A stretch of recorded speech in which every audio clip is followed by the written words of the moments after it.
प्यारे बच्चों, आपका दिन मंगलमय हो। अगर आप नए हैं तो चैनल को सब्सक्राइब कर लें। आज हम शुरू करेंगे पाठ नंबर 3 का अगला पार्ट, जिसमें खेल के बारे में बताया गया है। खेल विशेषज्ञ क्या होता है। खेल का क्षेत्र ऐसा होता है जिसमें अधिकांश लोगों की रुचि होती है। खेल हर आदमी के जीवन में नई ऊर्जा का संचार करता है। बचपन से ही हमारी विभिन्न खेलों में रुचि होती है और हम में से अधिकांश के भीतर एक खिलाड़ी जरूर होता है। जीवन की भागदौड़ और दूसरी जिम्मेदारियों की वजह से ये खिलाड़ी बेशक कहीं दब जाता हो, लेकिन खेलों में दिलचस्पी बनी रहती है। इसलिए आप देखेंगे कि क्रिकेट हो या हॉकी, टेनिस हो या फुटबॉल, ओलंपिक हो या एशियाई खेल, ये सब एक उत्सव बन जाते हैं। कई खेल तो देश की संस्कृति में रच बस जाते हैं और इसलिए उन खेलों के बारे में पढ़ने वालों और उसे देखने वालों की संख्या काफी ज्यादा होती है। इसलिए हैरत की बात नहीं है कि अखबारों और दूसरे माध्यमों में खेलों को बहुत अधिक महत्व मिलता है। सभी समाचार पत्रों में खेल के 1 या 2 पृष्ठ होते हैं और कोई भी टीवी या रेडियो बुलेटिन खेलों की खबर के बिना पूरा नहीं होता है। यही नहीं, समाचार माध्यमों में खेलों का महत्व लगातार बढ़ता जा रहा है। समाचार पत्र और पत्रिकाओं में खेलों पर विशेष लेखन, खेल विशेषांक और खेल परिशिष्ट प्रकाशित हो रहे हैं। इसी तरह टीवी और रेडियो पर खेलों के विशेष कार्यक्रम प्रसारित किए जा रहे हैं। पत्र पत्रिकाओं में खेलों के बारे में लिखने वालों के लिए जरूरी है कि वे खेल की तकनीक, उसके नियमों, उसकी बारीकियों और उससे जुड़ी तमाम बातों से भली भांति परिचित हों, यानी कि उनको अच्छे प्रकार से जानकारी होनी चाहिए। लेकिन आर्थिक मामलों की तरह ही किसी एक खेल लेखक के लिए हर खेल के बारे में उतने ही अधिकार के साथ लिखना या जानना मुश्किल होता है। इसलिए कोई क्रिकेट का जानकार होता है तो कोई हॉकी की बारीकियां बेहतर समझता है, किसी का एथलेटिक्स पर अधिकार होता है तो कोई फुटबॉल का जानकार होता है। तो ये गतिविधि है।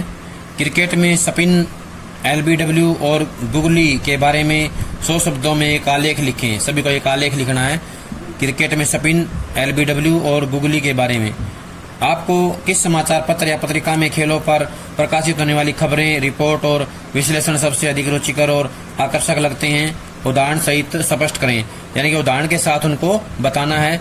अपनी जो है कॉपी में या एक पेज पर नोट करना है। लेकिन आप जिस भी खेल में विशेषज्ञता हासिल करें उसके बारे में आपकी जानकारी और समझदारी का स्तर ऊंचा होना चाहिए।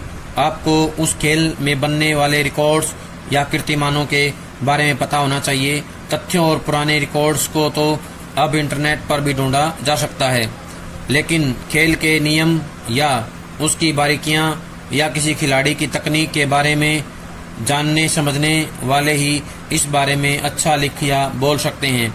लेकिन एक खेल पत्रकार को अपनी इन जानकारियों को दिलचस्प तरीके से पेश करना चाहिए। जब किसी मैच का, किसी खिलाड़ी विशेष के प्रदर्शन का, खेल की तकनीक का और इससे जुड़े तमाम पहलुओं का विश्लेषण करता है तो वह विश्लेषण खेल की तरह ही रोमांचक होना चाहिए। खेलों की रिपोर्टिंग और विशेष लेखन की भाषा और शैली में एक ऊर्जा, जोश, रोमांच और उत्साह दिखना चाहिए। इसके अलावा एक और बात ध्यान देने की है या ध्यान रखने वाली है कि खेल की खबर या रिपोर्ट उल्टा पिरामिड शैली में शुरू होती है, लेकिन दूसरे पैराग्राफ से वह कथात्मक यानी घटनानुक्रम शैली में चली जाती है। क्रिकेट की एक सामान्य खबर का उदाहरण देखिए। सामान्य खबर दी गई है कोलंबो में 15 अगस्त।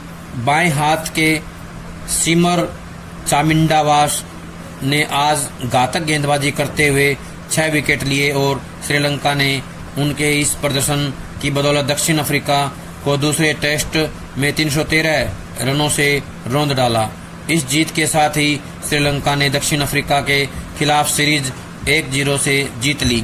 दक्षिण अफ्रीका के खिलाफ श्रीलंका की यह पहली सीरीज जीत है। जीत के लिए 493 रनों का विशाल लक्ष्य लेकर खेल रही दक्षिण अफ्रीका टीम मैच के अंतिम दिन दूसरी पारी में सिर्फ 179 रनों पर ढेर हो गई। ये था उदाहरण सामान्य खबर का। इस मुखड़े के बाद खबर का विस्तार एक कथात्मक रूप ले लेता है, जिसमें उल्टा पिरामिड शैली की बजाय कथात्मक शैली का उपयोग किया जाता है। एसएससी ग्राउंड पर दक्षिण अफ्रीका ने आज 2 विकेट पर 21 रनों से आगे खेलना शुरू किया, लेकिन श्रीलंका के तेज गेंदबाजों ने उसके शीर्ष क्रम के बल्लेबाजों को ध्वस्त कर दिया। लंच के समय तक दक्षिण अफ्रीका 5 विकेट पर 125 रन ही बना पाया था। वाश ने पहले कल नॉट आउट रहे जैक्स केलिस को आउट कर मेहमान टीम को करारा झटका दिया। केलिस ने तेजी से उठती हुई गेंद पर दूसरी स्लिप में खड़े तिलक रत्ने दिलशान को कैच दे दिया। कप्तान ग्रीन स्मिथ भी 2 ओवर बाद तेज गेंदबाज ललित मलिंगा का शिकार बने। उन्होंने तिलान समरवीरा को शॉर्ट स्क्वेयर लेग पर कैच दे दिया और श्रीलंका का स्कोर 4 विकेट पर 26 रन हो गया। दक्षिण अफ्रीका का 5वां विकेट भी इस स्कोर पर गिर गया, जब जैक्स रुडोल्फ वास की गेंद को पुल करने की कोशिश में गेंद को ठीक से टाइम नहीं कर पाए और डीप में खड़े मलिंगा को कैच दे बैठे। उन्होंने 1 रन बनाया। बोएटा, डिपनार और मार्क बाउचर ने छठे विकेट के लिए 252 गेंदों में 101 रनों की साझेदारी कर पारी को कुछ हद तक संभाला, लेकिन वास ने लंच के बाद 7वें ओवर में इस साझेदारी को भी तोड़ दिया। उन्होंने बाउचर को बल्ले का किनारा देने के लिए विवश किया और विकेटकीपर रोमेश कालू वितरना ने कैच पकड़ने में कोई गलती नहीं की। उन्होंने 51 रन बनाए। बाउचर 135 मिनट क्रीज पर रहे, जिसमें उन्होंने 132 गेंदें खेली और 8 चौके जमाए। शाउन पोलक सस्ते में आउट हुए। उन्होंने ऑफ स्पिनर दिलशान की गेंद पर मरवन आउटपुट को शॉर्ट मिड विकेट पर कैच दे दिया। डिपनार 8 चौकों की मदद से 59 रन बनाकर नॉट आउट रहे। दक्षिण अफ्रीकी टीम श्रीलंका के खिलाफ इससे पहले खेली गई 5 टेस्ट सीरीजों में 4 में जीती थी, जबकि 1 ड्रा रही थी। गाले में दोनों के बीच मौजूदा सीरीज का पहला टेस्ट ड्रा था। क्रिकेट के इस सामान्य समाचार के बाद क्रिकेट पर ही एक विशेष रिपोर्ट प्रस्तुत है। यानी कि विशेष रिपोर्ट कैसे तैयार की जाती है उसका उदाहरण दिया गया। विशेष रिपोर्ट का घर में प्रयोग भारी पड़ा, यानी घर में कोई खेल खेला और वो भारी पड़ा, उसके बारे में बताया गया है। पुरानी कहावत है, लोग जल्दी बूढ़े क्यों होते हैं? क्योंकि वे काम करते हैं। लेकिन मुंबई में भारत के साथ जो कुछ हुआ उसके पीछे कुछ दूसरी वजहें रही। नए प्रयोग और सितारों से लकदक टीम अपने ही मैदान में ढेर हो गई। 5 बल्लेबाजों के साथ खेलने का फैसला कुछ तो दबाव में और कुछ यह सोचकर किया गया था कि इस अनुभव का फायदा विदेशी दौरों के समय काम आ सकता है। तो 5 गेंदबाजों के साथ मैदान में उतरने के फैसले के पीछे कहीं न कहीं यह बात थी कि घरेलू धीमी पिचों पर 20 विकेट लेना हमेशा मुश्किल रहा है। यह फैसला यह सोच कर लिया गया था कि वानखेड़े की नम पिच का शुरुआती फायदा उठाया जाए, लेकिन किसे पता था कि यह फैसला गलत साबित होगा और इंग्लैंड के खिलाफ इसी विकेट पर उतरे ये 5 बल्लेबाज सस्ते में लौट आएंगे। वास्तव में हमें टेस्ट सीरीज जीतने की कोशिश करनी चाहिए थी। इसका मतलब है किसी एक गेंदबाज को बाहर कर वीवीएस लक्ष्मण को टीम में जगह दी जाती और टॉस जीतने पर पहले बल्लेबाजी की जाती। लेकिन भारतीय टीम ने एक के बाद एक कई गलतियां कर डाली।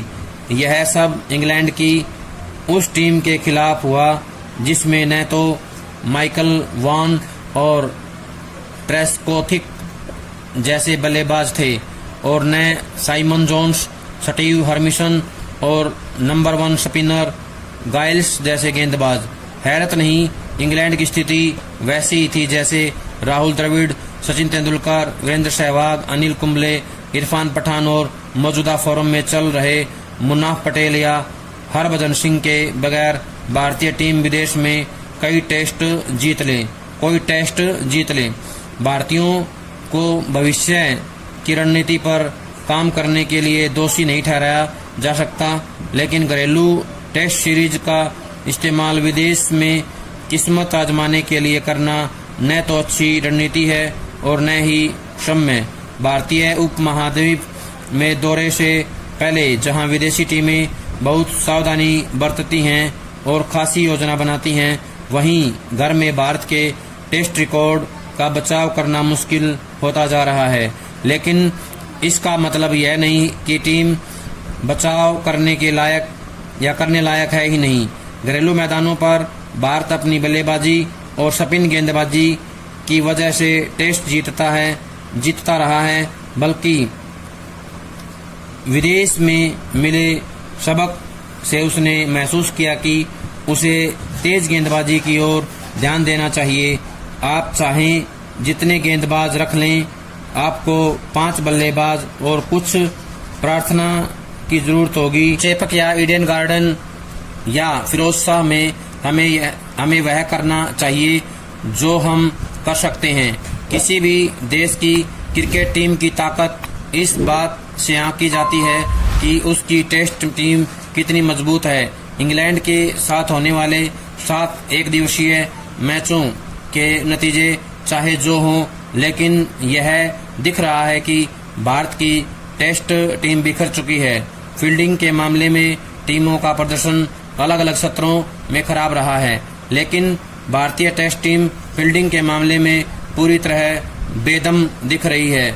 जब स्लिप पर फील्डिंग करने वाले दुनिया के चुनिंदा क्रिकेटरों में शुमार राहुल द्रविड़ सीरीज के हर मैच में कैच छोड़ रहे हों, तो आप समझ सकते हैं कि कहीं कुछ चूक गया है।